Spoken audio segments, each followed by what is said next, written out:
मैंने तो बस प्राचीन काल के इन मजदूरों को हर दिन अनलिमिटेड खाने की थाली दी थी और बड़ी ही बेरहमी से उनसे कहा कि उन्हें दिन में पूरे 8 घंटे काम करना होगा। हफ्ते में सिर्फ 2 दिन की छुट्टी दी, लेकिन उन्हें लगा कि मेरे कपड़े बहुत पतले हैं, तो उन्होंने बड़े प्यार से जबरदस्ती मुझे एक पीले रंग का चोगा पहना दिया। कहानी तो बिल्कुल ही हाथ से निकल गई। मैंने उन्हें सिर्फ एक डिब्बा ब्रेज़ मीट दिया और वो मेरे लिए एक पूरी सेना ले आए। मैंने ऊपर से कुछ स्निकर्स बार गिरा दिए तो उन्होंने सीधे दुश्मन देश की अर्थव्यवस्था ही तबाह कर दी।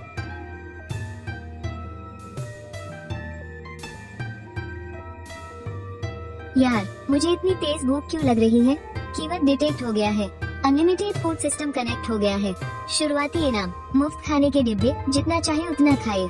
कॉम्बो ए, एक बड़ी नॉन वेज डिश और 3 वेज डिश। कॉम्बो बी, 2 छोटी नॉन वेज डिश और 2 वेज डिश, 1 छोटी नॉन वेज और 4 वेज डिश, साथ में 1 बोतल कोला मुफ्त। अरे, ये कैसा बकवास सिस्टम है? मालिक, आप भूल गए क्या? हमें मजदूरी के लिए सरहद पर जाना है। आप तो हमारे लीडर हैं।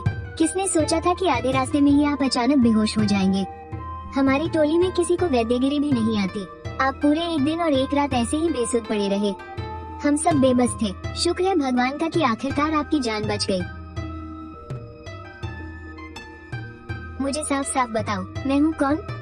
और वो बाहर जो लोग हैं, वो क्या कर रहे हैं? मालिक, आप मुझे ऐसे मत डराइए। अब हमारे जुनियांग जिले के अफसर हैं। जिला मजिस्ट्रेट साहब ने सख्त आदेश दिया था कि आपको खुद बाहर खड़े उन 50 मजदूरों को मकबरा बनाने के लिए ले जाना है। मुझे 50 मजदूरों को मकबरा बनाने के लिए ले जाना है? हाँ, बिल्कुल। मैं बचपन से आपकी सेवा करने वाला आपका नौकर हूँ ना। क्या आप सब कुछ भूल गए? मालिक, आप अभी अभी उठे हैं। कहीं भूख के मारे आपकी याददाश्त तो नहीं चली गई? मैं जाकर आपके पेट पूजा के लिए कुछ खाने को ले आऊं?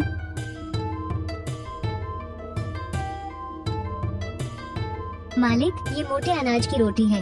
हम लोग 10 दिनों से भी ज्यादा से चल रहे हैं। हमारा सारा राशन कब का खत्म हो चुका है। ये 2 रोटियां तो मैंने चुपके से आपके लिए बचा कर रखी थी। अभी आप इसी से थोड़ा काम चला लीजिए। कल जब हम अपनी मंजिल पर पहुंच जाएंगे तो हमें सरकारी राशन मिल जाएगा।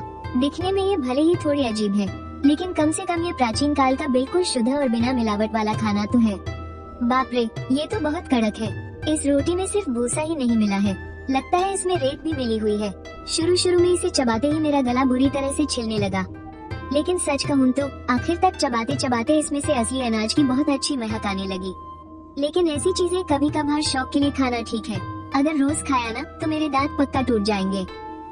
नियुदा, तुम ऐसे ही क्यों खड़े हो? तुम क्यों नहीं खा रहे? मालिक, आप खाइए, मुझे भूख नहीं है। हम गरीबों को अगर 1-2 दिन खाना न भी मिले तो हम मर नहीं जाएंगे। ये भी क्या इत्तेफाक है। मेरे पास अभी भले ही कोई और टैलेंट ना हो, लेकिन भरपेट खाना खिलाने की तो मेरे पास कोई कमी नहीं है। यार, प्यास से मेरा गला सूख रहा है। सबसे पहले तो एक ठंडी कोला पी जाए।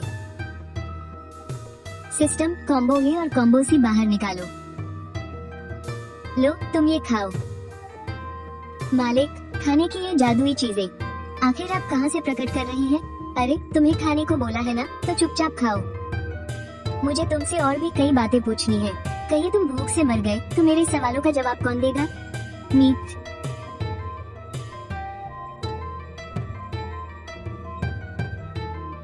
मालिक, आप मुझ गरीब पर बहुत मेहरबान हैं। मैं तो आपके लिए अपनी जान भी कुर्बान कर दूंगा। मुझे समझ नहीं आ रहा कि मैं आपका यह महान एहसान कैसे चुकाऊंगा। इस आदमी का दिमाग तो खराब नहीं हो गया है? ये सिर्फ 10 रुपये का खाना है, वो भी फ्री डिलीवरी वाला, और ये ऐसे बर्ताव कर रहा है जैसे मैंने इसे कोई जीवन दान दे दिया हो। मालिक, इतना कीमती खाना मुझ गरीब की इसे खाने की औकात नहीं है। यह मांस आप अपनी सेहत बनाने के लिए रख लीजिए। मैं ज्यादा तेल मसाले वाला खाना नहीं खा सकता। अरे अरे, इसे फेंकिए मत।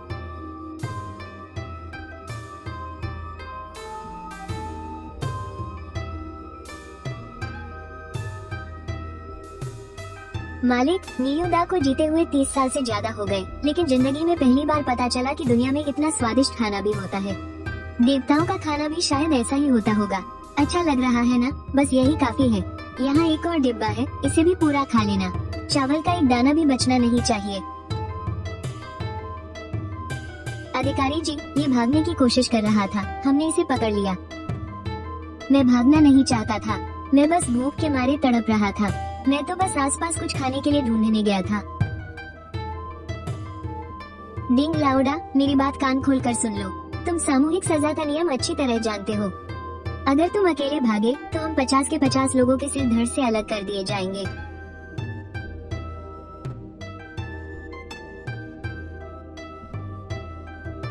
जाओ, बाहर से कुछ लोगों को चुनकर अंदर ले आओ, मुझे एक बैठक करनी है।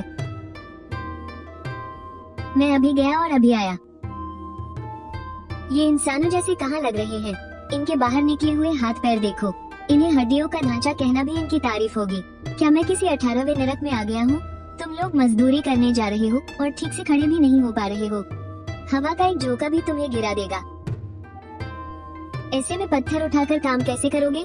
अधिकारी जी, आप मुझ गरीब को कमजोर मत समझिए। मेरी इन हड्डियों में अभी बहुत जान है। मुझे बाकी लोगों को भी दिखाओ। जल्दी उठो और मालिक को रास्ता दिखाओ। शून्य से भी नीचे के इस जमा देने वाले बर्फीले मौसम में मजदूरी करने वाले इन 50 आदमियों के पास क्या एक फूस की झोपड़ी भी नहीं है? ये सिर्फ एक दूसरे से चिपक कर गर्मी पाने की कोशिश कर रहे हैं। क्या तुम लोगों ने आज कुछ खाया है? हम जल्दबाजी में निकले थे और जिले वालों ने हमें पूरा राशन भी नहीं दिया। पिछले 2-3 दिनों से हमने अनाज का एक दाना तक नहीं देखा है। तो फिर तुम लोगों ने इन कुछ दिनों में जिंदा रहने के लिए क्या खाया? जंगली घास फूस खाई है। ऊपर वाले ने मुझे इस सड़ी हुई दुनिया में फेंक ही दिया है, तो मैं इन लोगों को अपनी आंखों के सामने ऐसे घुटनों के बल बैठकर मिट्टी खाते हुए नहीं देख सकता। नियुदा, जाओ और सबको शांत करो। सभी को एक लाइन में खड़ा करो। खाना बंटने वाला है। पहले अपना पेट भर लो, फिर हम उन लोगों से आराम से हिसाब चुकता करेंगे। भला कोई पहरेदार हम जैसे गरीबों को भरपेट खाना कब देता है? कहीं ये हमारी मौत से पहले का आखिरी खाना तो नहीं है? क्या इसे खाने के बाद वो हमें सीधा ऊपर तो नहीं पहुंचा देंगे?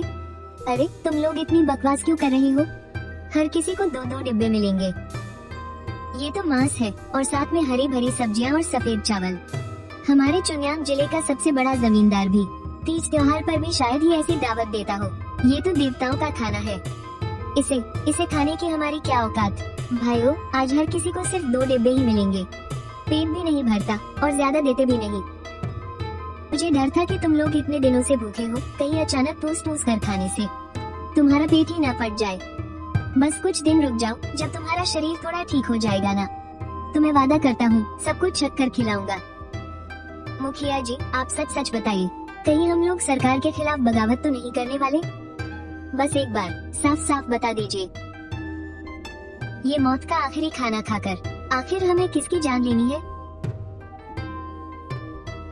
अरे कौन करेगा बगावत? बगावत की तो ऐसी की तैसी। हमें सिर्फ पेट भर कर खाना है, कोई बगावत नहीं करनी। जाओ, पेड़ से 2 टहनियाँ तोड़ लाओ और उन्हें चॉपस्टिक की तरह इस्तेमाल करो। हे मेरे भगवान, इतनी बड़ी मुर्गे की टांग और एकदम सफेद चावल। मैं तुम्हारा भाई डिंग अपनी पूरी जिंदगी में पहली बार इतना बढ़िया खाना खा रहा हूँ। अगर मुझे पहले पता होता ना कि यहाँ सैनिकों को इतना सफेद चावल मिलता है, तो मैं अपने पूरे खानदान को ये मकबरा बनाने के काम पर लगा देता। हा, ओ मेरी प्यारी माँ, क्या स्वर्ग से तुम्हारी आत्मा ये सब देख रही है? तुम्हारे बेटे को आज गोश्त नसीब हुआ है। अरे मुखिया जी, आप वो क्या खा रहे हैं? ये राजा महाराजाओं वाला इतना कीमती खाना आपने हम सब में बांट दिया, और आप खुद इस कड़ाके की ठंड में पेड़ की छाल और भूसी की रोटी चबा रहे हैं।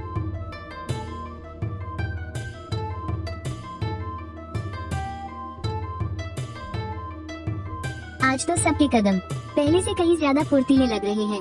सच ही कहते हैं, पेट भर खाना मिले तभी इंसान के शरीर में जान आती है। इन मरे हुए बीमारों को उत्तर वाली पहाड़ी की तलहटी में पानी खोदने के काम पर लगा दो। पर वो तो मौत का कुआं है। अरे घबराते क्यों हो? यहाँ अपना ही राज है, पूछने वाला कौन बैठा है? ये जगह तो हमारा काम चोरी करने के लिए एकदम सही है। लगता है यहाँ के मैनेजर के दिमाग को किसी गधे ने लात मार दी है। भला लकड़ी के औजारों से भी कोई नहर खोदता है? क्या ये लोग महान यान साम्राज्य के खत्म होने तक खुदाई ही करते रहेंगे? अभी मैं सरकारी राशन लेने गया था। वहाँ न सिर्फ फफूंदी लगा हुआ सड़ा चावल मिला, बल्कि उन कमीने अफसरों ने हमारा 2/3 हिस्सा भी बीच में ही खा लिया। अरे अगर वो मुझे सोने चांदी के पहाड़ भी दे देते ना, तब भी तुम्हारे इस भाई को कोई फर्क नहीं पड़ता। मुखिया जी, ये दास यहाँ का मामूली सा नौकर है। तो भाइयों, ये वीरान सी जगह अब से हमारे काम करने और सोने का नया ठिकाना होगी। पर खुले आसमान में पेड़ के नीचे सोना, ये मुझे बिल्कुल भी मंजूर नहीं। डिंग भाई, एक आदमी को साथ लो और जरा आसपास जाकर ढूंढो, पता करो कि क्या यहाँ रहने लायक कोई गुफा है। और हाँ, चाहे तुम्हें कुछ मिले या ना मिले, अंधेरा होने से पहले हर हाल में वापस लौट आना। जो आ गया मालिक, अब बस देखते जाइए। मालिक, एक बहुत ही शानदार जगह मिल गई है और यहाँ से पैदल बस कुछ ही मिनटों का रास्ता है। क्या बात है डिंग भाई, तुम्हारी नजर तो बहुत तेज है। जाओ, जाकर सब लोगों को यहाँ बुला लाओ। भाइयों, ये जन्नत जैसी गुफा ही अब से हमारा हॉस्टल होगी। और सुन लो, कल से हमारा काम पूरी तरह से शुरू हो जाएगा। चूंकि मैं तुम लोगों का लीडर हूँ, तो सबसे पहले हम कुछ नियम तय कर लेते हैं।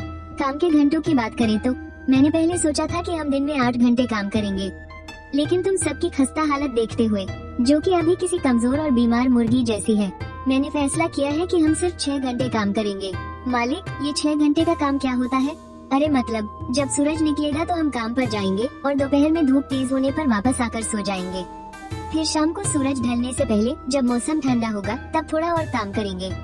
और हाँ, हफ्ते में 5 दिन काम करेंगे और 2 दिन की छुट्टी मनाएंगे।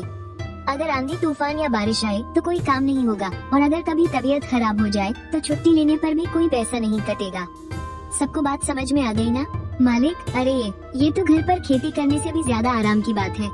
चिंता मत करो, धीरे धीरे तुम्हें इसकी आदत हो जाएगी। ओह हाँ, एक बात और, मैं सबसे जरूरी बात तो बताना भूल ही गया। तुम सबको रोजाना 3 वक्त का खाना मिलेगा, वो भी बिल्कुल पेट भरकर, और हर बार डिब्बे में बढ़िया पैक किया हुआ। मालिक, क्या आप सच कह रहे हैं?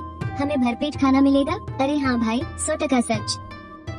बस खाने में वैरायटी थोड़ी कम होगी। हर बार एक बड़ा गोश्त का पकवान और उसके साथ 3 तरह की सब्जियां मिलेंगी।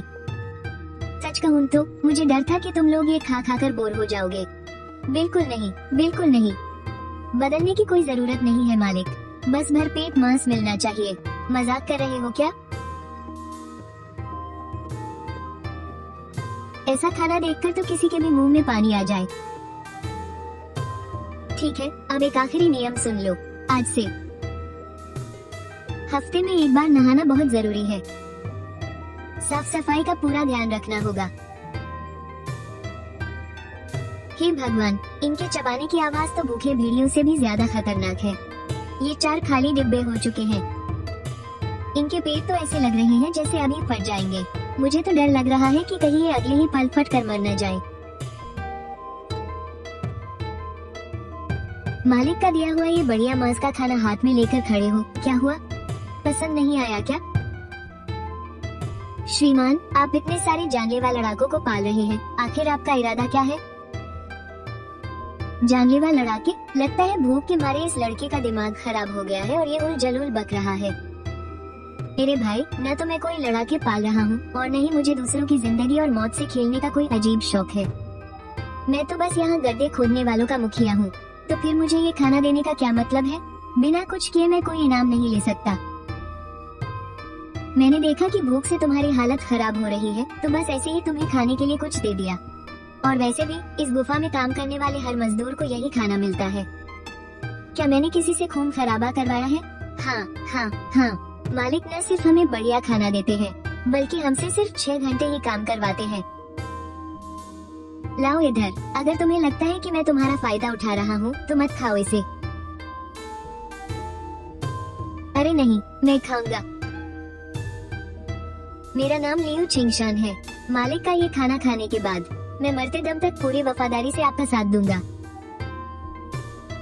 पुराने जमाने के लोग भी ना बिल्कुल अजीब होते हैं।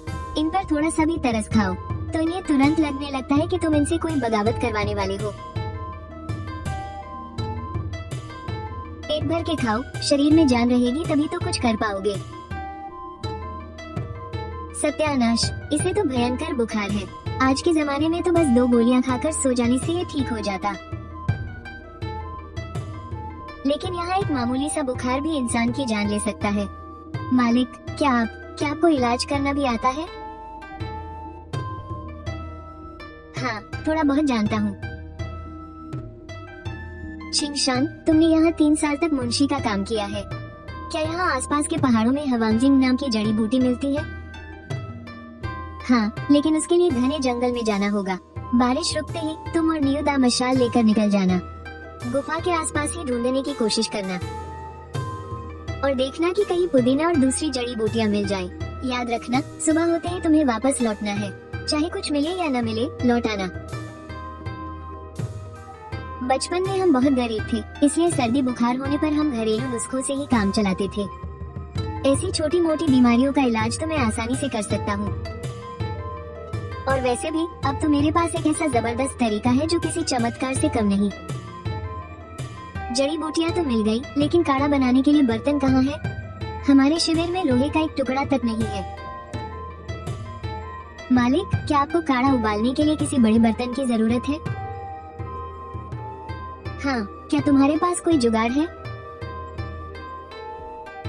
यहाँ एक बेकार पड़ा हुआ पत्थर का कुंड है। वो ज्यादा बड़ा नहीं है, उसे उठाया जा सकता है। जो लोग बीमार नहीं है, वो सब मेरे साथ चलो। 185 सेट खाना बाहर निकालो। जो बीमार नहीं है, वो इधर आकर मदद करे। इस काढ़े को बुखार से तड़प रहे भाइयों को पिला दो। एक बार पसीना आ जाए तो सब ठीक हो जाएगा।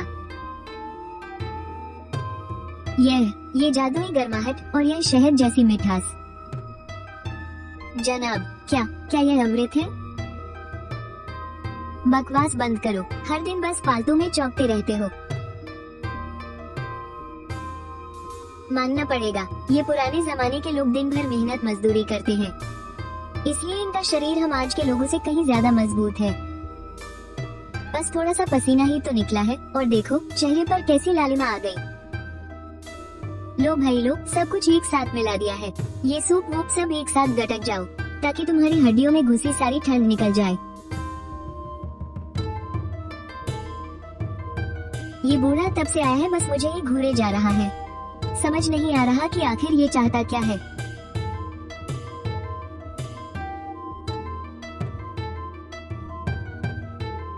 चाचा, इतनी दूर से आई हूँ, शायद कुछ गरम खाया भी नहीं होगा।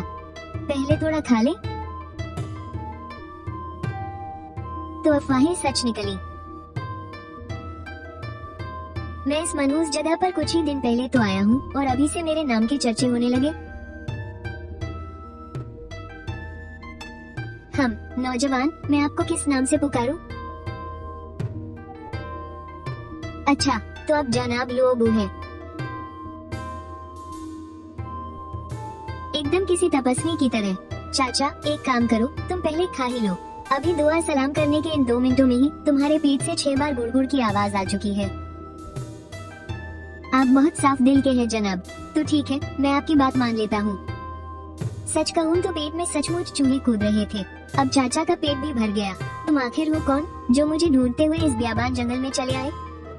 काम क्या है? मेरा नाम लियू बा है। मैं लियू छिंगशान का पिता हूँ। मैंने सुना था कि यहाँ एक ऐसे देवता आए हैं जो अपना खजाना लुटाकर लोगों की मदद कर रहे हैं। बस खासतौर पर उन्हीं के दर्शन करने चला आया। देवता? लो भाई, पक्का 100% ये उसी दिन वाले अदरक वाले कोला का फैलाया हुआ रायता है। चाचा, ये कोई अमृत वमृत नहीं है, सब गलतफहमी का शिकार हुए हैं। ये चीज बस मेरे गांव में रोजाना पी जाने वाली एक आम सी ड्रिंक है। ओह, आम सी ड्रिंक जिसका असर 1 घंटे में ही बड़े से बड़े बुखार और ठंड को गायब कर दे।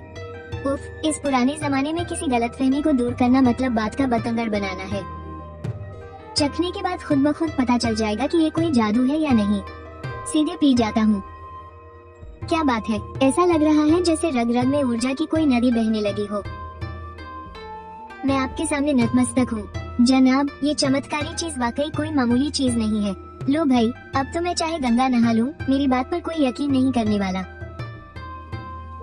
मेरे यहाँ आने की एक और वजह भी है। मुझे आपसे एक गुजारिश है। अरे कोई बात नहीं, तुम ये कोला अपने साथ ले जाओ। इसमें गुजारिश कैसी? आप गलत समझ रहे हैं जनाब, मैं ये चीज नहीं मांग रहा। जी नहीं, मैं बस इतना चाहता हूँ कि मेरा बेटा छिंगशान जिंदगी भर एक वफादार सेवक की तरह आपकी सेवा करे। वो तो पहले से ही हमारे साथ मिलकर रोजाना यहाँ नहरें खोदने का काम कर ही रहा है ना? हाँ हाँ हाँ हाँ हाँ हाँ बिल्कुल। शायद मैंने ये जल्दबाजी कर दी। हाँ हाँ हाँ हाँ, जाने से पहले मैं आपको अपने दिल की एक बात बताना चाहता हूँ। ये बुढ़ा कितना रहस्यमयी है, इसे देखकर तो मुझे ही घबराहट होने लगी है। दुनिया में जल्द ही हाहाकार मचने वाला है। जनाब, आपके सीने में एक सच्चा और नेक दिल है और आपकी ताकत का कोई अंदाजा नहीं लगा सकता। अगर कभी ऐसा वक्त आए कि ये दुनिया खुद आपको आगे बढ़ाए और एक दिन इस देश के सम्राट का ताज आपके सिर पर सजे, तो यहाँ लोगों को खाना खिलाने और उन्हें बचाने के अपने इस नेक इरादे को कभी मत भूलना। इस दुनिया की भोली भाली जनता पर अपनी कृपा बनाए रखना। अरे रुको रुको, सम्राट बनने से तुम्हारा क्या मतलब है? ऐसे ही कुछ भी अंश शंठ मत बको। उफ, कितनी बदबू है। इन आदमियों के पसीने की बदबू से मेरा दम घुट रहा है। ये तो बिल्कुल किसी बायो वेपन जैसा है। अगर हमने जल्दी लोहे का जुगाड़ करके रोजमर्रा का सामान नहीं बनाया ना, तो यहाँ जीना मुश्किल हो जाएगा। और तुम लोग इतनी आधी रात को सो क्यों नहीं रहे? यहाँ क्यों मटर गश्ती कर रहे हो? हे छोटे मालिक, सबका पेट एकदम फुल है। शरीर में इतनी एनर्जी आ गई है कि खत्म ही नहीं हो रही। चिंगशान, ये तुम्हें क्या हो गया?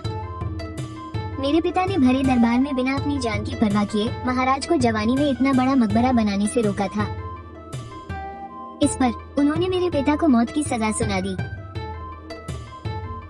वहीं खून की उल्टियां करते हुए उन्होंने दम तोड़ दिया और मेरी छोटी बहन भी उस भगदड़ में कहीं खो गई। सिर्फ 2 बातों की बहस पर पूरा खानदान खत्म करने पर उतारू हो गए। इंसानों की जान को घास फूस समझने वाली ये राजशाही एकदम बकवास है। इनकी नजरों में जीते जागते इंसानों की कीमत कीड़े मकोड़ों से भी कम है। छोटे मालिक, पूरे राज्य में भयंकर सूखा पड़ा है, हर तरफ तबाही मची है।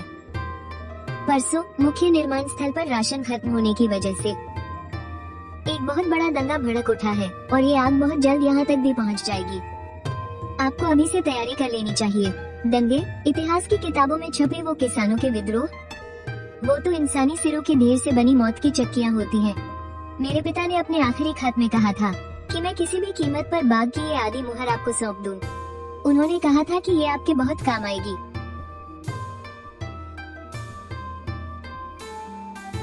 ये चीज किस काम आती है? मेरे पिता अपने जीते जी चुपचाप 300 लोगों की एक बेहद खतरनाक घुड़सवार सेना को चलाते थे। 300 घुड़सवार? अगर मैंने ये चीज अपने पास रख ली तो क्या मैं भी बगावत का झंडा उठाने वाला कोई बागी नेता नहीं बन जाऊंगा? छोड़ो छोड़ो, रहने दो, कल की कल देखेंगे, आज का मजा लो। सबसे तेज दौड़ने वाले किसी लड़के को बुलाओ, उसे कॉम्बो ए के 6 डिब्बे दो और अभी के अभी मुख्य निर्माण स्थल पर जाकर हालात का जायजा लेने को कहो। याद रहे, अगर कुछ भी गड़बड़ लगे तो तुरंत दुम दबाकर भाग आना। छोटे मालिक, वहाँ कोई जिंदा नहीं बचा। मुख्य निर्माण स्थल पर हर तरफ खून खराबा मच गया है। जमीन पर बिखरे खून से वहाँ की घास तक काली पड़ गई है। खतरे के बिना बड़ा पैसा कहाँ मिलता है? चलो मेरे साथ, हम वहाँ जाकर काम का सामान उठाएंगे। सबसे ज्यादा नजर हथियारों के गोदाम पर रखना। साम्राज्य पले तो भी प्रजा पिसती है। छोटे मालिक, आपने तो ऐसा ऐतिहासिक वाक्य बोल दिया जो सदियों तक याद रखा जाएगा। आप सच में कोई मामूली इंसान नहीं है। बकवास बंद करो और हथियारों के गोदाम की तरफ चलो। अरे, ये लोग तो मर ही चुके हैं। इनके कपड़े काफी अच्छी क्वालिटी के हैं। क्या मैं इन्हें उतार कर ले चलूं? छूना मत उन्हें। मरे हुए लोगों की इज्जत करनी चाहिए। अनाज का गोदाम तो वाकई ऐसे लूटा गया है कि चोरों के लिए भी कुछ नहीं बचा। सिर्फ दूसरों की फेंकी हुई 5 सब्जी काटने वाली छुरियां ही मिली है। जो भी लोहे का है, सब कुछ यहाँ से ले चलो।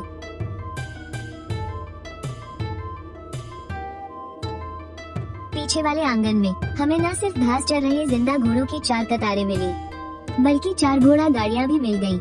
अगर ये हमारे हाथ लग गयी, तो हमारे काम की स्पीड सीधे रॉकेट बन जाएगी। तुम्हारा नाम क्या है? तुम्हारे घर के बड़े कहाँ हैं?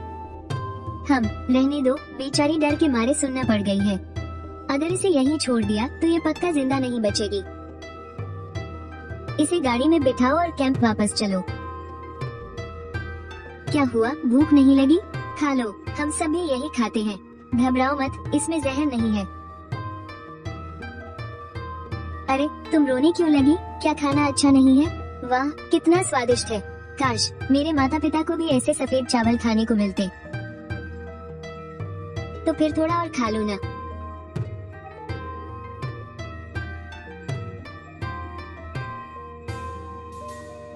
उससे ज्यादा तेल मसाले वाला खाना नहीं खाया जाता। बगल में जो काली सी चीज है ना, उसे कोला कहते हैं। ढक्कन खोलो और पी लो, एकदम मीठा है। ए छोटी, तू आराम से खा। हमारे मालिक को इन चिकन मटन जैसी चीजों में कोई दिलचस्पी नहीं है। वो तो हर वक्त बस मोटा अनाज खाते हैं और साथ में वो काला पानी पीते हैं और बड़े मजे से खाते हैं। हम अब मैं तुम्हें ये तो नहीं बता सकता ना कि मोटा अनाज खाना ही आजकल की सबसे बेहतरीन डाइट है। भाइयों, अब दुनिया में तबाही मचने वाली है। पहली बात, आज से हम कोई गुलामी नहीं करेंगे। हम सब अपनी जान बचाने के लिए खुद खेती बाड़ी करेंगे और ढेर सारा सूखा राशन जमा करेंगे। सब लोग टुकड़ियों में चुंगयांग वापस जाएंगे और अपने बीवी बच्चों और बूढ़ों को यहाँ ले आएंगे। हम इसी गुफा में अपना डेरा डालेंगे। बस मुझे ये सोचना होगा कि ये खाने के डिब्बे कैसे स्टोर किए जाएं। नियुदा कहाँ है? नियुदा, तो मुझे अंदर आते देख, आगे की तरफ छिप गया।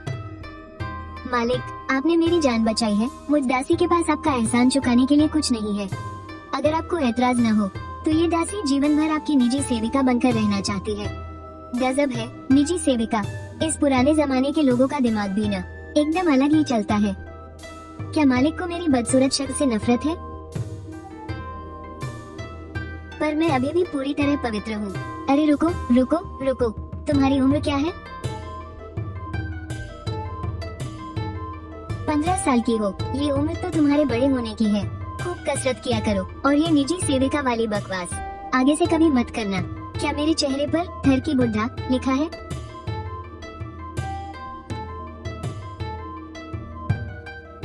इस खूबसूरत जगह पर ये इकलौती लड़की है। इसका सबके साथ एक ही कमरे में सोना सच में ठीक नहीं होगा।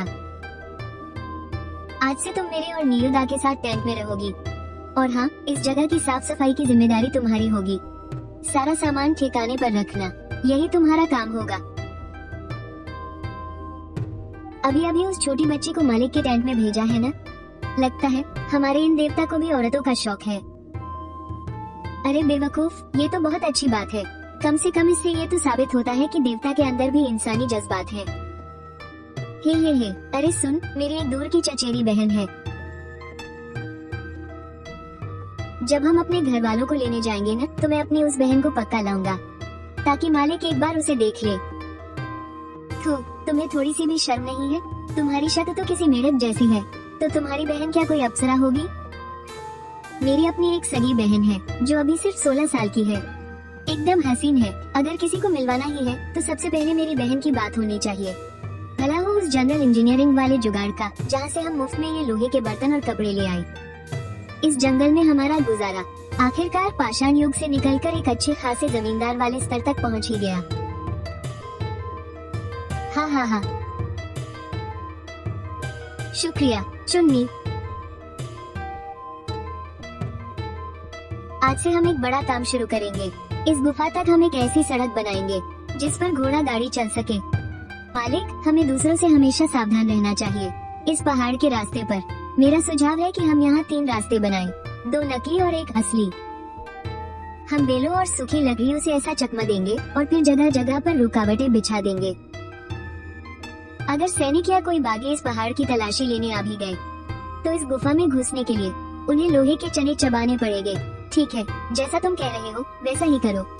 कुछ ही दिनों की मेहनत में ताज़ा महकती हुई बांस की झोपड़ियों की कतारें खड़ी हो गईं। गुफा के दोनों तरफ दीवारें खड़ी हो गईं, जिससे लड़कों और लड़कियों की प्राइवेसी और मच्छरों की समस्या हमेशा के लिए खत्म हो गई। और फिर एक के बाद एक बांस के सुंदर गिलास, चॉपस्टिक्स और छलनी चुन्नी के हाथों से ऐसे बन रहे थे जैसे कोई मशीन चल रही हो। तभी बूढ़े डिंग ने भी मौका देखकर चौका मारा। मेरे लिए मछली पकड़ने वाली एक ऐसी टोकरी बनाओ जिसका पेट बड़ा हो और मुंह छोटा। आज तुम्हारा भाई तुम्हें बढ़िया मांस खिलाएगा। वाह, क्या शानदार जगह है। अरे, क्या तुम लोगों को तैरना आता है? अरे मालिक, हम तो उत्तर के रहने वाले सूखे बंदर हैं, हमें तैरना कहाँ आता है। हाँ, जब यहाँ तक आ ही गए हैं तो खुले में एक बढ़िया सी डुबकी न लगाना तो इस खूबसूरत नज़ारे की बेइज्जती होगी। मालिक, ऐसा मत कीजिए, पानी बहुत ठंडा है। मुसीबत मोल मत लीजिए।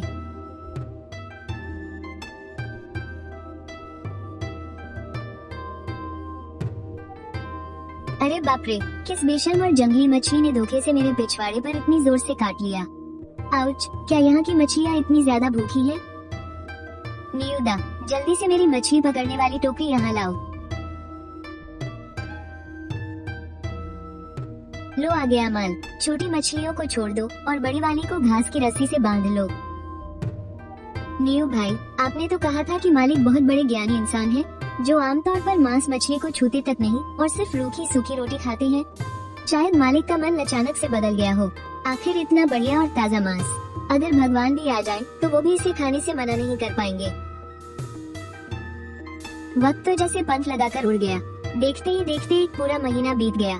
इस दौरान हम सबने झील के किनारे कई बार जमकर शिकार किया। पहाड़ के पीछे बिछाए गए जालों में भी 3 जंगली सुअर फंस गए और अब हमारी ये पूरी गुफा पूरी तरह से खाने पीने की एक बड़ी सी फैक्ट्री बन चुकी थी। और मैंने भी अपने सिस्टम का इस्तेमाल करके खाने के अनगिनत डब्बों को अलग कर लिया था और उन्हें पत्थर की स्लैब पर सूखने के लिए रख दिया। तुम सबका काम है हजारों मील दूर चुनयांग काउंटी वापस जाना और सभी के बीवी बच्चों और बूढ़े माँ बाप को यहाँ सुरक्षित लेकर आना। रास्ते में एक बात याद रखना, गलती से भी पक्की सड़क से मत जाना, वरना रास्ते में बागी सैनिकों और लुटेरों से सामना हो सकता है। अगर तुम्हारा खाना खत्म भी हो जाए ना, तब भी जिंदा बचकर जरूर आना। अरे मालिक, आप तो खामखा इतनी चिंता कर रहे हैं। हम तो वो गरीब लोग हैं जिनकी जान की कोई कीमत नहीं। अरे रेत मिली हुई आधी सूखी रोटी खाकर भी हम 3 दिन और 3 रात तक आराम से जिंदा रह सकते हैं। और अभी तो हमारे घोड़ों की पीठ पर एकदम सफेद चावल और सूखा मांस लगा हुआ है। अगर ये सब खत्म भी हो गया तो हम भाई रास्ते भर जंगली सब्जियां और पेड़ों की छाल खाकर भी रेंगते हुए चुनयांग पहुंच जाएंगे और आपके परिवार को सुरक्षित ले आएंगे। चलो निकलो, आगे बढ़ो। तुम्हारा भाई इस पहाड़ पर शराब और मांस के साथ तुम्हारी जीत के जश्न का इंतजार करेगा। है मारो, महल में घुस जाओ, काट डालो सबको। मालिक, आपको क्या हुआ? क्या आपकी तबीयत ठीक नहीं है? कुछ नहीं, बस एक बहुत बुरा सपना देखा था। अरे ये किसी अलग फ्लेवर वाले इंस्टेंट नूडल्स का पैकेट कहाँ से आ गया? वाह, इसमें तो एक ड्रॉप डाउन मेनू भी है, डी कॉम्बो। फौजियों वाले हाई एनर्जी बिस्कुट के 2 पैकेट। अरे बाप रे, अगर वो सफेद चावल और भुना हुआ मांस मुझे सिर्फ एक बड़ा जमींदार बना रहे थे, तो अब पुराने हथियारों के इस जमाने में ये नूडल्स और एनर्जी बिस्कुट तो जैसे दुश्मनों पर किसी ब्रह्मास्त्र से कम नहीं है। हे भगवान, कहीं तुम सच में मुझसे बगावत तो नहीं करवाना चाहते? मालिक, मुझे ऐसे मत डराइए। ये कौन सी मजेदार चीज है? सूखा खाना ही ठीक है। अरे रुको, इसे ज्यादा मत खा लेना। मालिक, मुझसे गलती हो गई, ये बचा हुआ आप वापस रख लीजिए। अरे मेरे कहने का मतलब है कि ये बिस्कुट बड़ा अजीब है, पानी में जाते ही ये फूलने लगता है।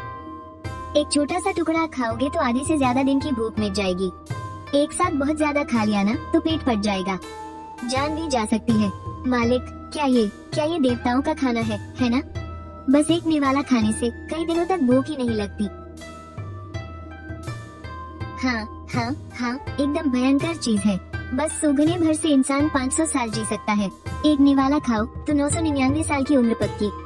खैर छोड़ो, गलतफहमी है तो रहने दो। वैसे भी अब तो पूरे शिविर को यही लगता है कि मैं कोई देवता हूँ। अब ओखली में सिर दिया है तो मूसलों से क्या डरना। मालिक, गजब हो गया। बाहर डाकुओं की एक टोली आ धमकी है। उन्होंने हमारी गुफा का रास्ता बंद कर दिया है।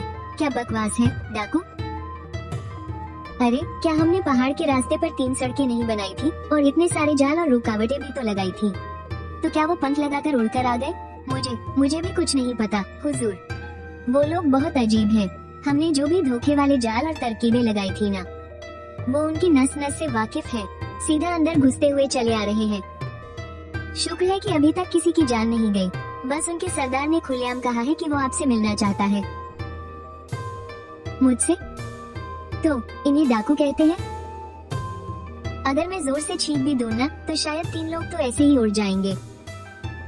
डाकू शब्द तो इनके लिए बहुत बड़ी तारीफ हो जाएगी। आज हम आपके इस इलाके से गुजर रहे थे। सच कहें तो भूख के मारे हमारी हालत खराब है और कोई रास्ता नहीं बचा है। हम सरदार से थोड़ा अनाज उधार मांगने आए हैं। अगर आप मान गए तो किसी का एक बाल भी बांका नहीं होगा, और अगर नहीं माने, ठीक है, अनाज चाहिए ना? बहुत आसान है, तुम लोग अपनी तरफ से किसी को भी चुन लो और मेरे इस साथी डिंग के साथ पंजा लड़ाओ। अगर जीत गए तो इस गुफा में जितना चाहो उतना अनाज मिलेगा, और अगर हार गए तो जहाँ से आए हो वहीं दफा हो जाना। तुम्हें कैसे पता कि तुम जीत नहीं सकते?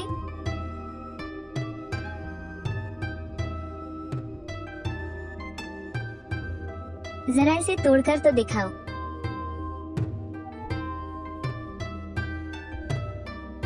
तो फिर चलो हम दोनों एक मुकाबला कर ही लेते हैं।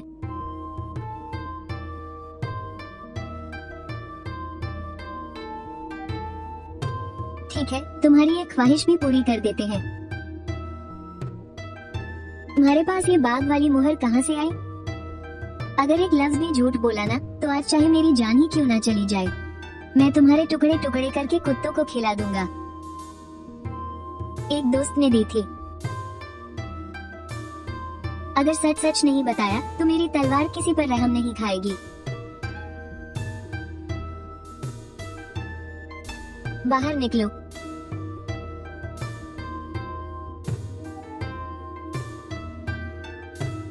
कौन हो तुम?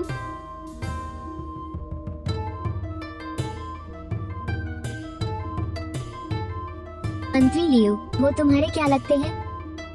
हे देवता, मेरे मालिक, मैंने आखिरकार आपको ढूंढ ही लिया। मैं आदरणीय लियो कोल की सेना का एक घुड़सवार हूँ। मेरा नाम माँ जिन्वू है। मैं उनकी दूसरी घुड़सवार टुकड़ी का सेनापति हूँ। दरबार में उनके साथ हुए उस हादसे के बाद उस कमीने राजा ने नाम के लिए तो बगावत को चली थी, लेकिन असल में उसने हमारा सारा अनाज और घोड़े छीन लिए। वो किसी और के कंधे पर बंदूक रखकर हमें मारना चाहता था। हमने अपने बच्चे खुचे घायल साथियों को साथ लिया और जान बचाकर इस मकबरे वाली जगह की तरफ भाग आए। सेनापति जी, उन्होंने कहा था कि आदरणीय को ने एक संदेश छोड़ा है, बस यहाँ एक देवता मिल जाए और हम अपनी जान उनके हवाले कर दें तो हमारे भाइयों की जान बच जाएगी। चूंकि तुम सब बूढ़े लियो के आदमी हो, भला तुम उनके बेटे लियो छिंगशान को कैसे नहीं जानोगे? अरे अब उसका चेहरा देखो, पूरा चर्बी से भरा हुआ है, एकदम चिकना और चमकदार। साला, सड़क पर चलते हुए उसे कौन पहचान पाएगा? क्या जनरल ने मरने से पहले तुम्हें बताया था कि काऊ साहब ने तुम लोगों को मेरे भरोसे छोड़ा है? हाँ, बताया था। हम आपके लिए आग में भी कूदने को तैयार हैं, मालिक। अब आ ही गए हो तो आराम से रहो।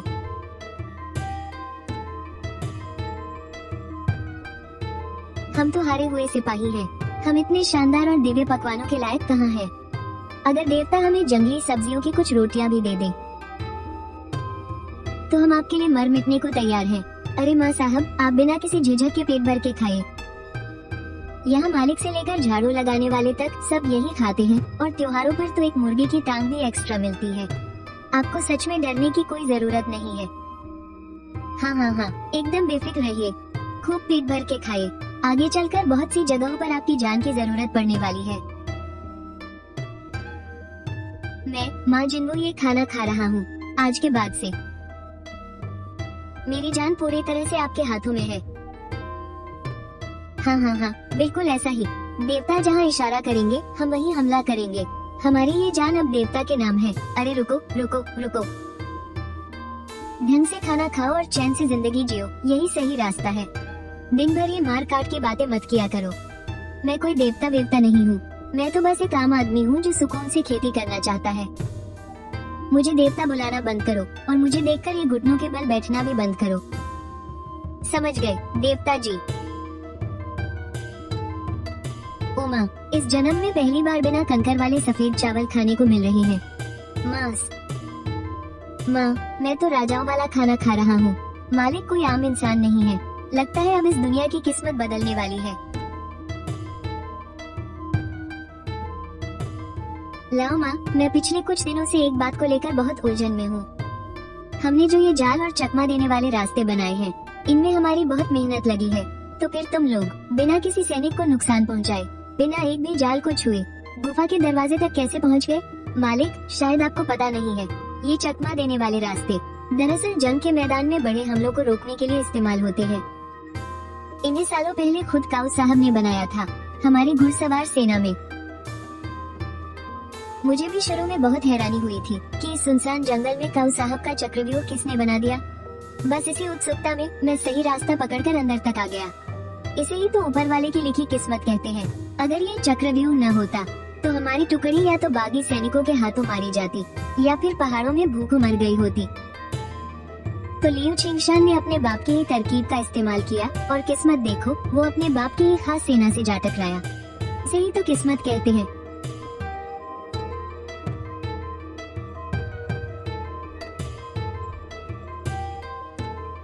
आपने जिन 4 भाइयों को बाहर भेजा था वो लोगों को वापस ले आए हैं।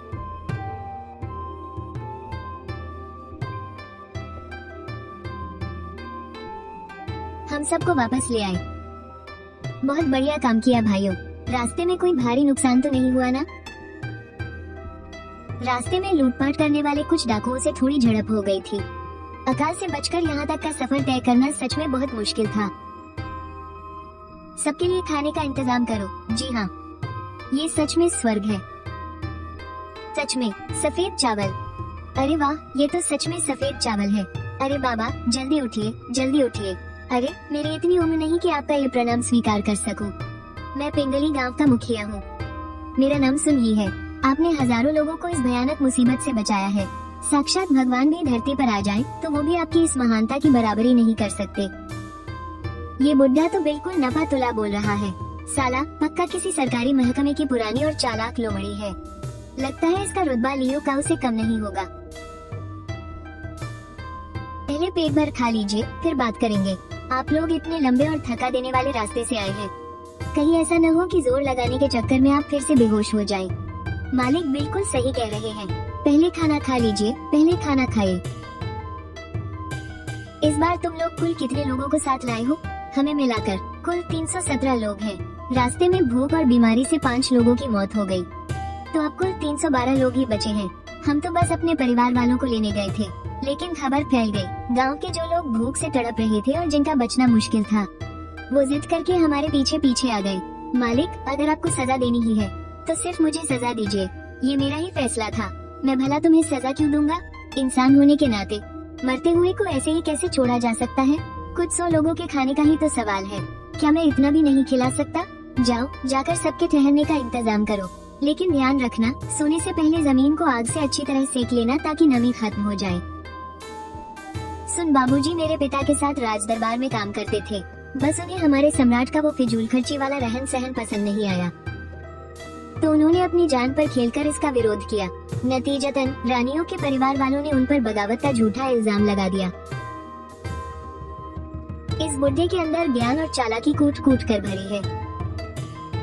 अब शिविर में अचानक से सैकड़ों लोग आ गए हैं और इंसान के मन में क्या चल रहा है ये कोई नहीं जान सकता। क्या हमें एक एक करके सबकी जांच और रिकॉर्ड नहीं बनाना चाहिए, ताकि कोई धोखेबाज इसका फायदा न उठा ले? इस काम की जिम्मेदारी मैं छिंगशान और सुन बाबूजी पर छोड़ता हूँ। लेकिन अभी हमारे सामने एक और बहुत बड़ी मुसीबत है। हमारे शिविर में जितने भी गद्दे, रजाइयाँ, कपड़े और जूते थे वो सब खत्म हो चुके हैं। सुन बाबूजी काफी अनुभवी हैं। बताइए हम इतनी बड़ी मात्रा में ये सब कहाँ से ला सकते हैं?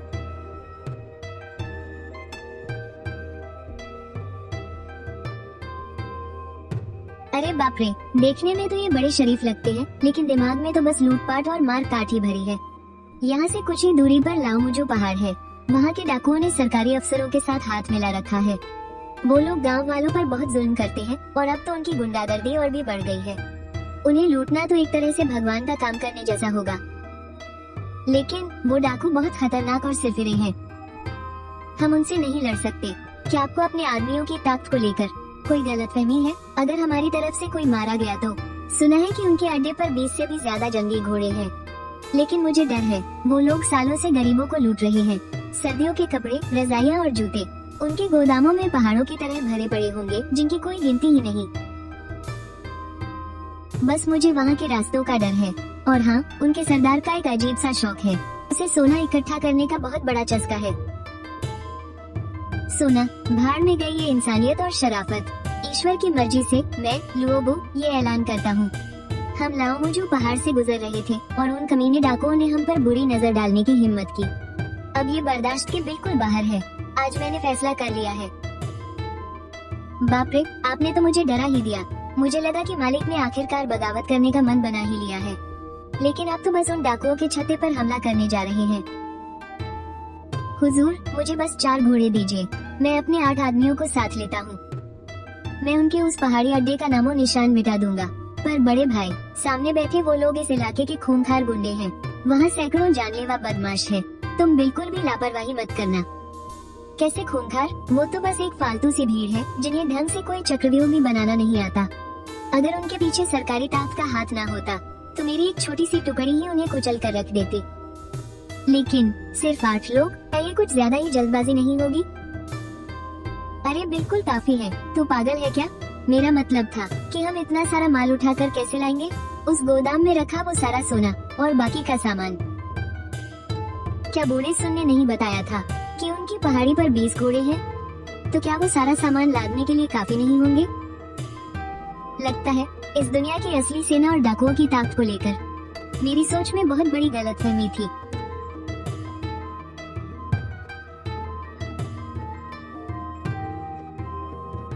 क्या लोग ऐसा नहीं कहते थे कि उस सुअर पहाड़ी का सरदार चीजें जमा करने का दीवाना है?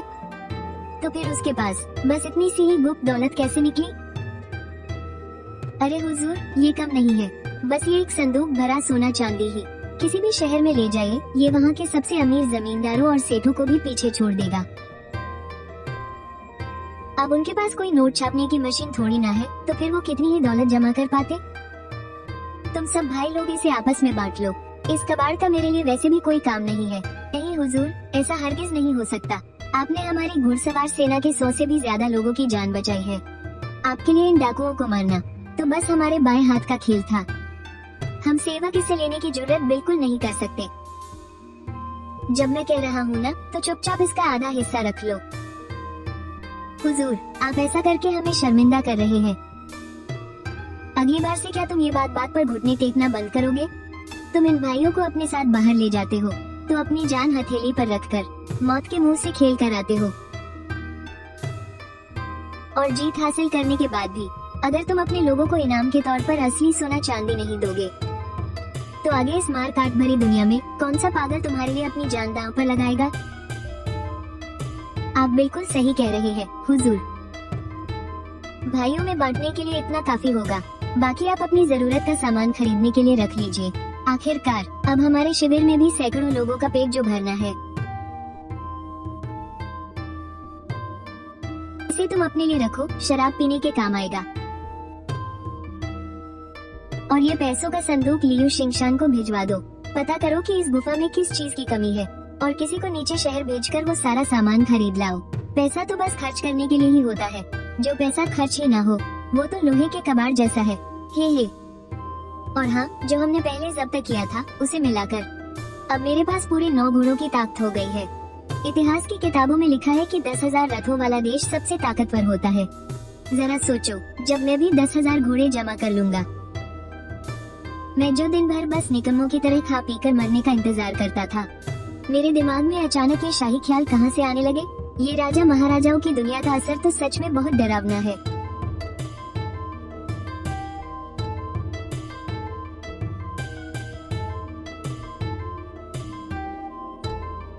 नहीं, ऐसे काम नहीं चलेगा। अगर मैं यहाँ और रहा ना, तो पक्का किसी दिन इस बदबू से घुट घुट कर मर जाऊंगा। तुमसे एक बात करनी थी। मैं अब यहाँ से किसी और जगह रहने की सोच रहा हूँ। सच कहूँ तो अब मुझसे यहाँ एक पल भी और नहीं रुका जा रहा। आखिरकार, तो क्या अब आखिरकार वो सब शुरू होने वाला है? हाँ यार, नया घर ढूंढना शुरू कर दिया है। तुम ही जरा कुछ सुझाव दो। हम 400 से ज्यादा लोग हैं ना। रहने के लिए कौन सी जगह सबसे सही रहेगी? पोयांग का यह इलाका पहाड़ों और नदियों से घिरा है। आगे बढ़े तो हमला, पीछे हटे तो बचाव। ये तो हमेशा से ही योद्धाओं की मनपसंद जगह रही है। हमारी जीत पक्की है मालिक। अरे रुको रुको रुको, ये कैसी जंग की बातें कर रहे हो? कैसी मनपसंद जगह? यहाँ कौन सा जंग लड़ने जा रहा है भाई? मुझे तो बस यहाँ के टॉयलेट की बदबू से दिक्कत है, इसलिए किसी अच्छी हवा वाली जगह जाना चाहता हूँ। बस एक थोड़ा बड़ा सा घर बनाना है और कुछ नहीं। रणनीति का बेहतरीन खेल। मालिक नए घर का बहाना बनाकर।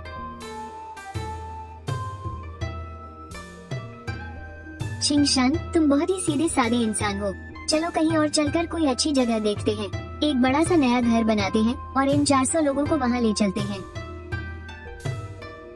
क्या हम आखिरकार शुरुआत करने वाले हैं? अरे शांति से जीना बुरा है क्या? ये लोग दिन रात बस लूटपाट करने या फिर बगावत करने के बारे में ही क्यों सोचते रहते हैं? तुम लोग ये कवच और हथियार पहनकर क्या कर रहे हो? सो क्यों नहीं रहे? भाइयों ने कुछ ज्यादा ही खा लिया है ना? आज मालिक के तेवर देखकर लग रहा है कि आखिरकार हमारी बड़ी योजना शुरू होने ही वाली है। अगर अब बगावत नहीं की ना तो मैं पागल हो जाऊंगा। रोजाना देवताओं जैसा बढ़िया सफेद चावल जो खा रहे हैं और हमने कोई तीर भी नहीं मारा। इस बात से मुझे अंदर ही अंदर घबराहट हो रही है। सच कहूँ तो इसी वजह से मुझे रात रात भर नींद नहीं आती। सबकी तलवारें भी घिस घिस कर धार खो चुकी हैं, लेकिन आज मालिक के चेहरे के भाव देखकर ऐसा लगा जैसे उन्हें अभी भी कोई बहुत बड़ी चिंता सता रही है। इसलिए वो खुलकर कुछ भी बोलने से हिचकिचा रहे हैं। वो इसलिए क्योंकि उन्हें इंतजार है, उन्हें एक सही बहाने का इंतजार है। मालिक जैसे किसी चमत्कारी इंसान का धरती पर आना, उनके हर काम में जरूर भगवान की मर्जी शामिल होगी। वो लोगों की भलाई चाहते हैं और उनके दिल में दया है, जिसे कहते हैं ना, सही वक्त, सही जगह और सही लोग। आज हमारी सेना भी पूरी तरह से ताकतवर है। बस एक ऐसा पक्का बहाना चाहिए जो पूरी दुनिया का मुंह बंद कर सके। एकदम जायज और सही बहाना। लेकिन ऐसा कौन सा बहाना होगा जिससे मालिक को सेना तैयार करने की सही वजह मिल सके? एक झूठा बहाना तो झूठा ही रहेगा ना। अगर किसी बाहरी इंसान को इसके बारे में पता चल गया तो क्या होगा? सच और झूठ से क्या फर्क पड़ता है? बस दुनिया की जनता को इस पर यकीन होना चाहिए, फिर तो झूठ भी सच बन जाएगा। अब से हम इसी तरह से काम करेंगे। शहर के दरवाजे खोलो और मालिक का स्वागत करो। मालिक के राज में कोई लगान नहीं लगेगा। मिल गया, मिल गया। ये तो कोई जादुई चीज है। दुनिया के लिए बहुत शुभ है ये। उस लोमड़ी की आवाज सुनकर ही मैं समझ गया था कि वो लाओमा है और इस पिरान्हा मछली पर कटे हुए निशान भी बिल्कुल ताजे हैं। इस तरह के घटिया अंधविश्वास पर कौन बेवकूफ यकीन करेगा? मालिक, ये सब तो ऊपर वाले का इशारा है। आप ही वो इंसान है जिसे किस्मत ने चुना है।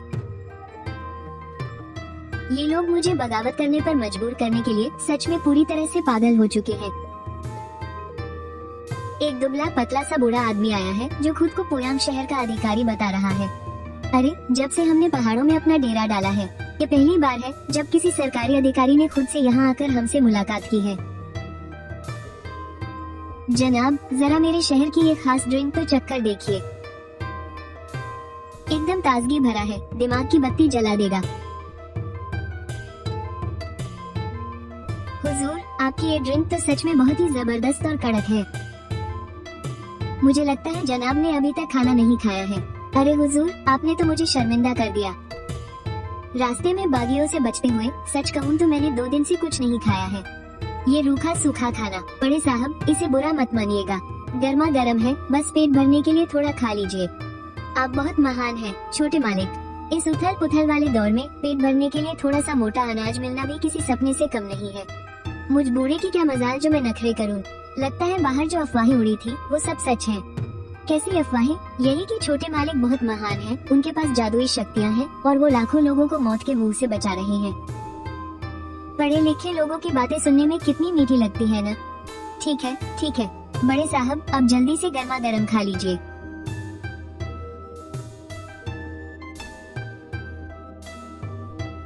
मैं बोयांग शहर का हाकिम हूँ। मैंने सुना है कि आप रहने के लिए कोई नई जगह ढूंढ रहे हैं।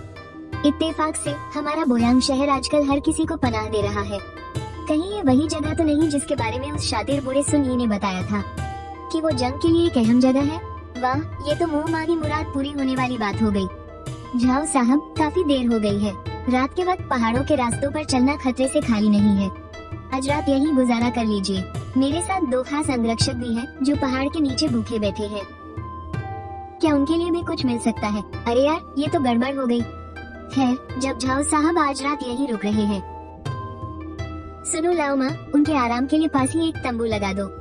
और हाँ, वो कंप्रेस बिस्कुट एक ही बार में पूरे मत खा जाना। ज्यादा खाओगे तो पेट फट जाएगा। सुनाई दिया ना? क्या आप किसी मुसीबत में हैं? आगे चलकर जब हम बोयांग जाएंगे तो आपकी मदद की बहुत जरूरत पड़ेगी। छोटे मालिक, हमारे बोयांग शहर में भयंकर सूखा पड़ा है और फसलें बर्बाद हो गई हैं। ऊपर से सरकार का टैक्स किसी भूखे भेड़िए जैसा है। हालात इतने बदतर हैं कि लोग भूख के मारे एक दूसरे के बच्चों को खाने पर मजबूर हैं। हर तरफ भूख से तड़पते लोगों की लाशें बिछी हैं। मैं बेशर्म होकर आपसे भीख मांगता हूँ, छोटे मालिक, कृपया हमारी मदद कीजिए। पूरे शहर के लोगों की जान बचा लीजिए। लगता है अब ये डी पैकेज काम आएगा। यहीं रुकिए।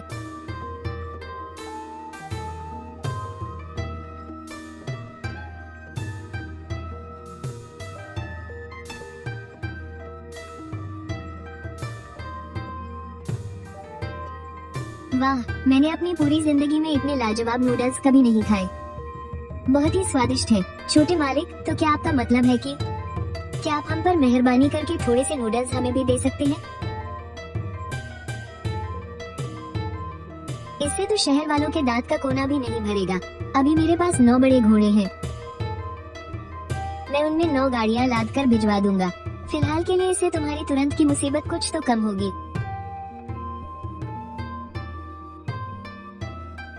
इन पुराने जमाने के लोगों में कैल्शियम की पक्का कमी होती है। बात बात पर घुटनों के बल बैठ जाते हैं। दिमाग खराब हो गया है।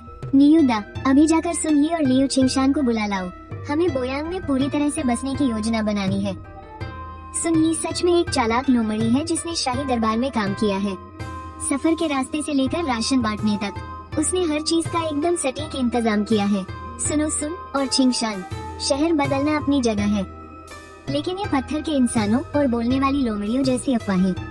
आगे से मेरे सामने ये दकियानुसी और अंधविश्वास वाले नाटक थोड़े कम किया करो। क्या तुम्हें लगता है मुझे नहीं पता कि इसके पीछे तुम लोगों का ही हाथ है?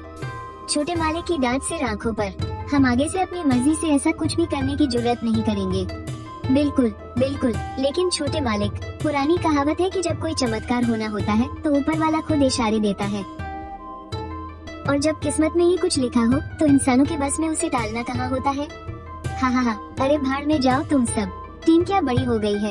इन लोगों को संभालना दिन ब दिन और भी मुश्किल होता जा रहा है।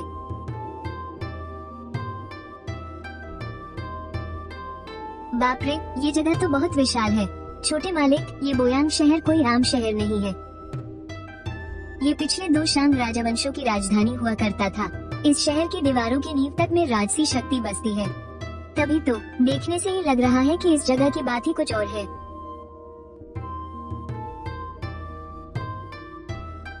नहीं यार, ये भी कोई घर है? छोटे मालिक, जल्दबाजी में अभी कुछ दिनों के लिए सबको ऐसे ही गुजारा करना पड़ेगा। मैंने पहले ही एक ठेकेदार से बात कर ली है। कल से ही वो लोगों को साथ लेकर मिट्टी कूटने और ईंटें पकाने का काम शुरू कर देगा। काम में रफ्तार होनी चाहिए। हर हाल में बरसात का मौसम शुरू होने से पहले सबके पास हवा पानी से बचने के लिए पक्के ईंटों का घर होना चाहिए। आहा, इस मजबूत और खूबसूरत नक्काशी वाले बड़े से पलंग पर सोने का मजा ही कुछ और है। अब उन कमबख्त मच्छरों की बिनबिनाहट भी नहीं सुनाई दे रही। शहर आने का एहसास सच में बहुत बढ़िया है। खाना बांटने की 4 जगहें बना दो और नियम पक्का कर दो, हर इंसान को सिर्फ एक डिब्बा मिलेगा। घुड़सवारों की टुकड़ी को हर घर की तलाशी के लिए भेज दो।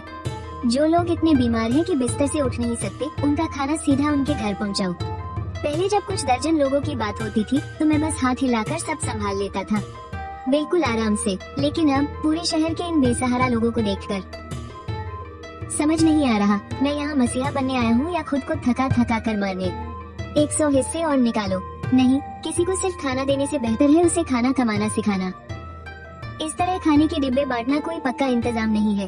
बस एक बार यह सर्दियाँ बीत जाने दो। हमें सबको वसंत की खेती बाड़ी के लिए तैयार करना होगा। जाओ जी, देखिए, हमारी इतनी बड़ी फौज को यहाँ आए हुए काफी वक्त हो गया है। क्या अब आपको मदद नहीं करनी चाहिए ताकि इन लोगों के नाम और पहचान का मसला सुलझ सके? नाम और पहचान? हाँ बिल्कुल, वही पहचान। ये सैकड़ों लोग मेरे पीछे पीछे उन घने जंगलों से निकल कर आए हैं। इनका कहीं तो नाम दर्ज होना चाहिए ना। एक बार इनकी पहचान पक्की हो जाए तो फिर चाहे ये व्यापार करे, खेती करे या कोई कारीगरी, कम से कम इस शहर में वो सब कानूनी तो होगा। जाओ सोचता है ये इतने शांत दिखने वाले इस सवाल के पीछे आखिर कौन सा खौफनाक और बड़ा इम्तिहान छिपा है। मालिक, आपकी सोच बहुत गहरी है। आपका ये सेवक आज रात ही इसका इंतजाम कर देगा। आज हालात जिस मुकाम पर पहुंच गए हैं, आज मालिक ने मुझसे उपाधि की मांग की है। जो होना था आखिरकार वो हो ही गया। हमारी इस बड़ी बगावत का आखिरी कदम। आज का सम्राट बिल्कुल अयाश और जालिम हो चुका है। हर तरफ लोग बेघर होकर भटक रहे हैं। भूख से तड़पते लोगों की लाशें बिछी हैं। ये तख्त उसी का है जो सच में ताकतवर और काबिल है। मालिक ने आखिरकार अपनी चुप्पी तोड़ ही दी, लेकिन अभी हमारी फौज की गिनती बहुत कम है। अगर हम अभी खुल्लम खुल्ला अपना नया राज्य घोषित करके बगावत का झंडा गाड़ दे, तो क्या शाही फौज हम पर बेवजह टूटनी ही पड़ेगी? बूढ़े माँ, तुझे दुनिया जहान की क्या समझ है? पिछले कुछ वक्त से मैंने उन बहुत से बड़े मंत्रियों से गुपचुप तरीके से संपर्क कर लिया है जो इस दरबार से पूरी तरह तंग आ चुके हैं। जैसे ही हमारी बगावत का झंडा उड़ेगा और हमारे नए राज्य का नाम गूंजेगा, मैं शर्त लगाता हूँ देश भर के शूरवीर हमारे साथ जुड़ने के लिए उमड़ पड़ेंगे। भीड़ लग जाएगी। लेकिन मेरे आकाओं, क्या आप लोगों ने एक बात पर गौर किया है? मालिक तो ऐसे इंसान लगते हैं जिन्हें बस अपनी धुन में थोड़ी खेती बाड़ी करनी है। अगर हम उन्हें जबरदस्ती इस शाही तख्त पर बैठा देंगे तो क्या वो नाराज नहीं होंगे? बेवकूफ। मालिक के सीने में तूफान उबलता है, लेकिन उनके चेहरे पर एक खामोश झील जैसी शांति रहती है। जब उन्होंने खुद आगे बढ़कर उपाधि की मांग की है, तो इसका मतलब है कि वो हमें इशारा कर रहे हैं। बिल्कुल सही। अब हमारा बड़ा काम पूरा होने वाला है। तीर कमान पर खींच चुका है। अब इसे हर हाल में छूटना ही होगा। हम मालिक की इस नाव में सवार हो चुके हैं, तो अब हमें इस रास्ते पर आखिरी दम तक जाना ही होगा। आछू, पुराने जमाने की यह मनहूस हवा कैसे गर्दन के पीछे सिहरन पैदा कर रही है यार। ये बूढ़े जाओ और बाकी लोगों के दिमाग में चल क्या रहा है? मैंने कपड़ों का यह अजीब रंग तो फिर भी बर्दाश्त कर लिया, लेकिन इसके ऊपर जो कढ़ाई है, ये ड्रैगन और फीनिक्स क्यों बने हुए हैं? मालिक, बूढ़े सुन जी ने कहा है कि यह आपकी खास शाही पोशाक है। 2 दिनों में दूसरे शहरों के बड़े नेता यहाँ एक अहम बैठक के लिए आने वाले हैं। वो लोग एक बड़े अभियान पर चर्चा करेंगे, इसलिए उन्होंने आपसे इसे पहनकर पूरी तरह तैयार रहने को कहा है, ताकि आप एकदम रौबदार और शानदार दिखे। चलो ठीक है, मैं काम चलाने के लिए इसे पहन लेता हूँ। हमारे सम्राट की जय हो, अनंत काल तक जय हो। महाराज, आज के इस शुभ दिन पर ये दुनिया उस पुराने जालिम सम्राट के जुल्मों से बहुत लंबे अरसे से पीड़ित है। हम सब आपके नक्शे कदम पर चलकर इस महान और अमर साम्राज्य को कायम करने के लिए अपनी जान कुर्बान करने को तैयार हैं। भाइयों, मजाक मत करो, ये बिल्कुल भी हंसी की बात नहीं है। हुजूर, जब आप उस गुफा में रहा करते थे, तो एक विशाल लोमड़ी ने इंसानी जुबान में कहा था, शहर के दरवाजे खोलकर हुजूर का स्वागत करो, उनके आने पर कोई लगान नहीं देना पड़ेगा। ऐसे ही चमत्कारी इशारों की वजह से मैंने पूरे शहर के लोगों को आपका साथ देने के लिए कहा है। हुजूर, बगावत करने से लोग मारे जाते हैं, समझे? और दूसरी दुनिया से आते वक्त मुझे जो सिस्टम मिला था, वो महज एक लंच बॉक्स है। ये कोई फास्ट कुरियर सर्विस नहीं है। मालिक, आपकी गुफा के पास वाले बांस के जंगल में अचानक 2 आंखों वाली एक रहस्यमयी मूर्ति मिली थी, जिस पर लिखा था, पीली नदी में हलचल और पूरी दुनिया में बगावत होगी। वो पत्थर आज भी वही है। और तो और, जब एक आदमी मछली पकड़ कर लौटा, तो मछली के पेट से एक कपड़े का टुकड़ा निकला, जिस पर लिखा था, नीला आसमान खत्म हो चुका है, पीला आसमान राज करेगा और पूरी दुनिया में खुशहाली आएगी। नहीं, ये तो मेरा। मालिक, हम इस उथल पुथल वाले दौर में पैदा हुए हैं। अगर आज आपने हमें मना कर दिया, तो इस दुनिया में हमारी कोई उम्मीद नहीं बचेगी। अगर आज आपने मना किया, तो हमारे पास मरने के अलावा और कोई रास्ता नहीं बचेगा। कोई शक नहीं कि पुराने जमाने में राजा के दरबार में हथियार ले जाना मना क्यों था। ये नियम बिल्कुल सही है। अभी जो हालात है, उसमें तो यहाँ खून की नदियाँ बह जाती। क्या करे, जब इंसान इस दलदल में फंसता है, तो खुद पर उसका कोई जोर नहीं रहता। उफ, तुम लोगों ने तो इस बादशाह को भारी मुसीबत में डाल दिया। साल 886 में लुओ बो ने खुद को सम्राट घोषित कर दिया और अपने साम्राज्य का नाम बदलकर लुओ रख दिया।